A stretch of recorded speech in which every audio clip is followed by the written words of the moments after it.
Hey everyone, Lucas here from the Aussie Gamers Experience. Today I'm taking a quick look at Anthem after playing and trying out the VIP demo weekend on the Xbox One, and I also played it on the PC.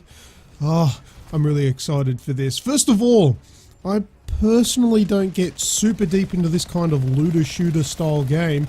Like with games like Destiny, The Division, Diablo, I often really just enjoy playing them for face value. I don't really get into the nitty gritty and the focus of making sure that I've got the best DPS possible and earn everything that the game has to offer. Call me a filthy casual, you know, like with games like this, but I just like to get in and shoot stuff. And if it's a good game and it's enjoyable, well, I'm happy.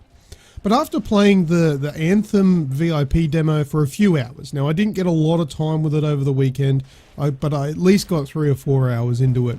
There are some blatant similarities that I've seen with Destiny, especially with the javelins. Now the javelins are the exoskeleton suits that you wear and, you know, go into battle with. Now some of them have powers and attributes that are strikingly similar to those in Destiny, especially the Warlock one. I think it's called the Storm. It's very much like the Warlock from Destiny. And then another blatantly obvious one is the Titan version, which is the Colossus. And then there's also a similar one as the Hunter. And then there's an extra one, which is, you know, a nice all-rounder. Not necessarily a bad thing, because that's a good part of Destiny. I like those classes, and I like Destiny, so I don't have a problem with it being strikingly similar. It's actually quite funny that the similarities get really strong with Anthem, where you can actually collect resources around the map, and that's very similar to picking up like all the resources from within Destiny. Also, there's like little chests that have loot in them as well, very similar to the chests in Destiny. They're found in similar locations, they look similar, and yeah, it's all very, very familiar to Destiny players. But not a bad thing, because these are all good things from Destiny, so I'm not going to put it down for that. So not a bad thing. Moving on, I must comment on the horrible connectivity of the game. Now, there were constant issues of load screens hanging, which require you to close the game down and reboot it to get it going again. I had this same issue on the Xbox One X as I did when I played it on PC. So it was sort of, you know, an all-round issue, not just to one console. But all round there was issues with connectivity. And some people are saying that that's turning me off. I don't really like it for that reason. It was a bad experience. But that sort of sends me into a twist, because it's frustrating that why does Destiny, The Division, and pretty much every other always online game get a pass there? I have played the Destiny 1 and 2 early betas. I also did the beta for The Division, and they were all terrible. They all had connectivity issues. I remember there was one period early on in Destiny's life, sorry, not Destiny, I'm trying to say The Division's life, where characters would be completely invisible. And enemies would be invisible to you, actual other players, and they could troll you without you even being able to see them. The Division, I'm getting these, Division, Destiny, bloody hell, Destiny. There were points where you would just be kicked out of the server mid-match or mid-roam around the Earth. I think it was the Earth, what do they call it? The aerodrome? No, I don't know, whatever it was. But you would just be kicked out, or you just would never connect. These all had issues during their beta or demo times. This is no different. It has the same.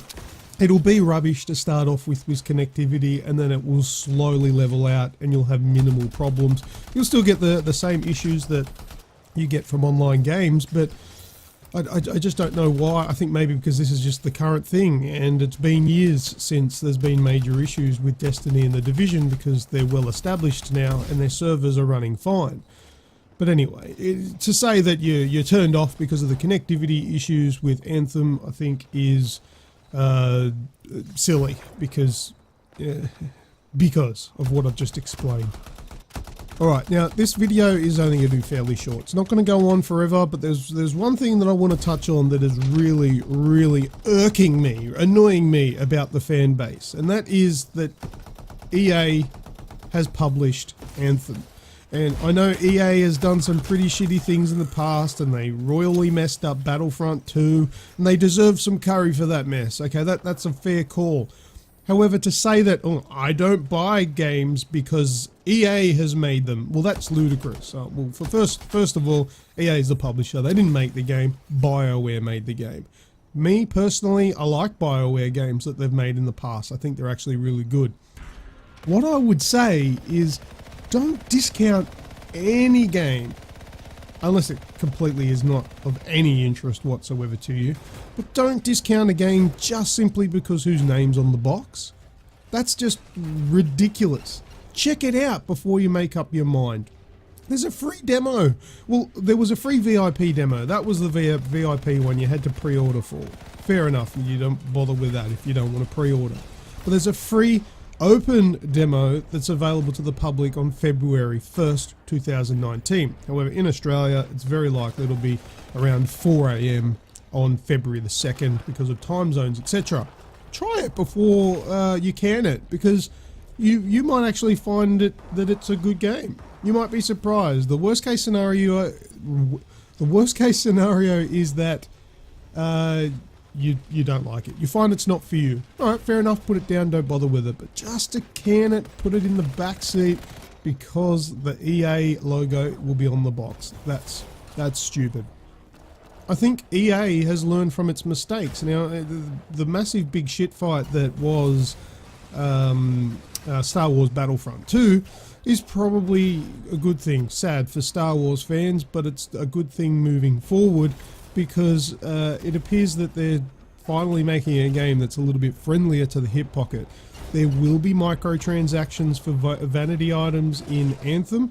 However, these are going to be obtainable within the game. Now, I know one of the big issues with Battlefront 2 is that things were available to get in the game without paying for them, but it took a million years to earn the in-game currency to buy them. So I don't exactly know how that's going to work with Anthem. That's me just having high hopes there that it'll be reasonable.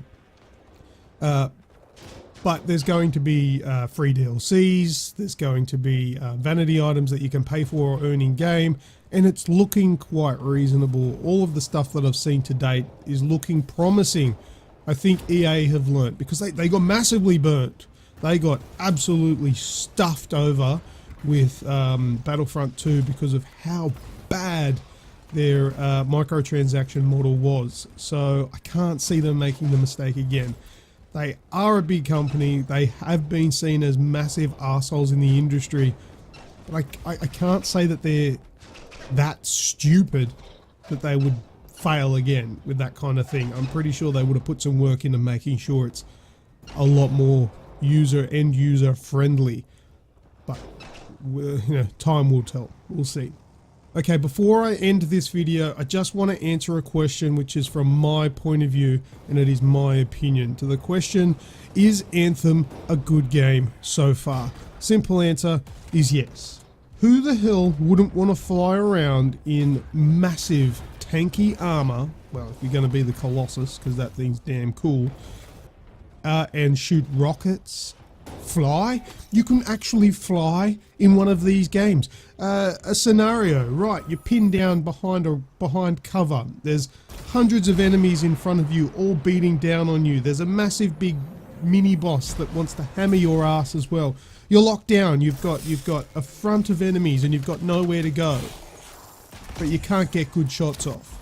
So what do? Well, in any normal game, you just stay there and keep popping out, shoot, take cover, recover. Pop out, shoot, take cover, recover. It just rinse and repeat. However, in this game, take verticality on. Fly over the top of these enemies and go and find another section to sit and shoot. You don't have to be stuck there. You've got mobility coming out the wazoo, whatever that is. that was so incredible to me. There was an experience that I had with Greggio when I was playing with Snoogs as well. He went down. He was down on like a really tiny ledge on the side of a cliff face, and he said to me, "Well, good luck on getting to me to revive him." But I could, because I flew up, straight up, and then I hovered right in front of him. I didn't need anywhere to stand. There was nowhere to stand because the ledge was so tiny that literally he was only hanging on by the edge of like his knee. All I did was hover right in front of him, and I held the revive button, and I got him up. And that was because of this awesome mechanic of being able to fly. Flying is not infinite. You do have a temperature bar which will heat up and overheat, and then you will just plummet straight to the ground.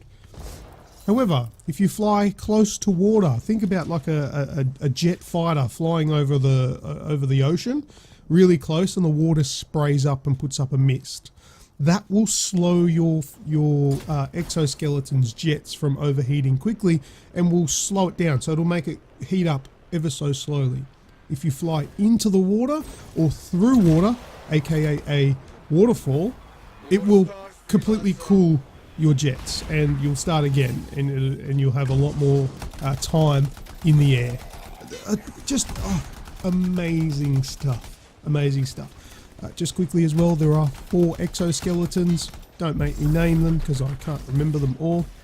I'll see what I can remember. There's the Ranger, Colossus, Storm, and one other one. I can't remember the other one. That's the really quick, nimble one that I can't think of.